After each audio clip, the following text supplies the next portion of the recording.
What's up, you guys? It's Rob here. Today I want to be going over understanding the basic Greek options, and really there's four of them that we're going to be concerned about, which is going to be delta, gamma, theta, and then Vega. And then let's put an asterisk here, and then we have implied volatility, which affects the Greeks as a whole kind of thing, and will definitely affect an options contract. And really the reason why I'm making this video is because options tend to be very misunderstood. They're a very high risk thing, and a lot of people tend to get in them and get burnt by them instead. So really the goal of this video is to help you guys understand the options contracts and how to find one that is good. So without further ado, let's go ahead and hop over here to Webull. Speaking about Webull, did you know that you can get 2 free stocks with Webull by clicking the link down below in this description?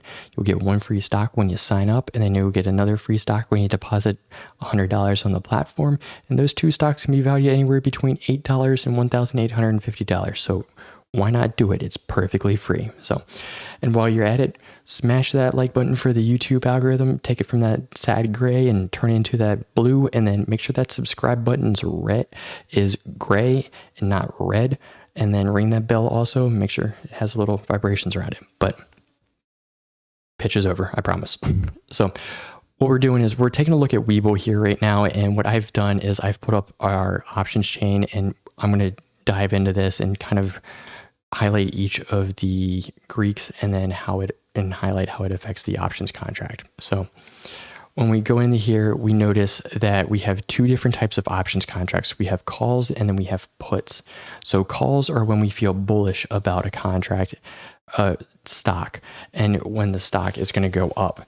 And then when we have a put, it's when we feel bearish about it and the stock is going to go down. Now, when we have calls and puts, we can both buy calls and we can sell puts.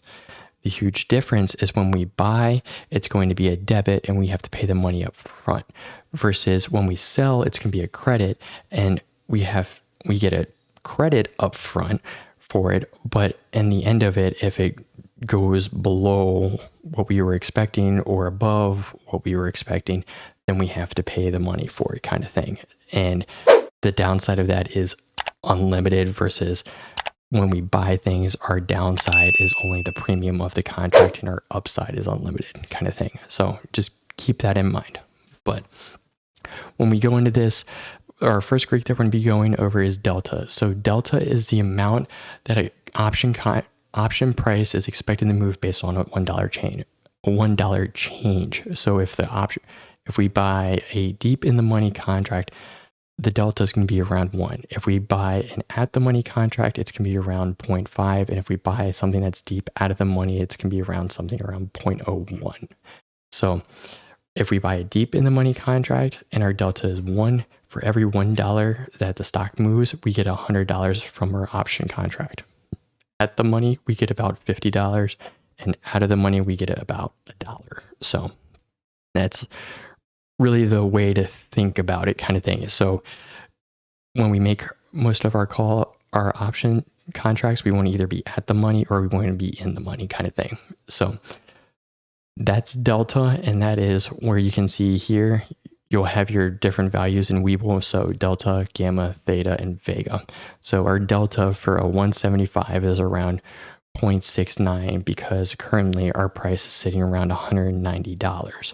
So we're pretty at the money, but we're not deep in the money, kind of thing. So, and now if we pop this out and we say all, and we look at all the options contract, now you can see the $5 call has a delta of 0.9985, which is pretty darn close to 1. If we were to scroll all the way down here and go to a 430, we're looking at 0.28. So it's really a huge drop off. When we go really far out of the money, we are not going to be seeing much of a return on our options contract, versus when we're at the money or deep in the money, kind of thing. So the next Greek that we want to talk about is going to be the next one over, which is gamma. Now, gamma is very important because it kind of has a parabolic curve. So picture the top of the parabola is when you're at the money, and then when you're deep in the money and when you're really far out of the money, it falls off very quickly. So you want to ensure that really the best contracts to get are going to be either at the money or in the money kind of contracts. Really, I wouldn't consider option contracts out of the money option contracts unless if for some reason I'm a wizard and I can predict that the stock is going to make it there kind of thing, and I'll get a large return from it. So that's gamma. The next one is going to be theta. Now, theta is your rate of decay. So it's going to be the friend of a seller, but it's going to be the nemesis of a buyer. So when we think about theta, we need to think about how much money are we going to be losing per day with this contract. So if we get a weekly contract, you notice our theta is going to be extremely high, around 0.3, 0.4. But if we go here and we select the 20th of January 2023, we notice that our theta is 0.0018, which is extremely low. So the longer time you give, the lower the theta, which is the lower the rate of the decay, which honestly is preferably the way that I buy my options. I buy my options further out than what I'm expecting, so I have more time to sit on the option. Yeah, it's more expensive. However, it gives me more time to make profit and then also more time to get out if it's going south quickly. So that is theta. Now, Vega is related to implied volatility. So when we have implied volatility, that's this column right here. And implied volatility is talking about how much is expected with the stock going up or going down. What's the percentage of chance of this happening? Now, we don't want to buy a options contract with a high implied volatility because the options contract is going to be more expensive and the underlying Greeks such as delta and gamma are really not going to help us out because we're going to be getting stung by theta because with high IV correlates to a high theta.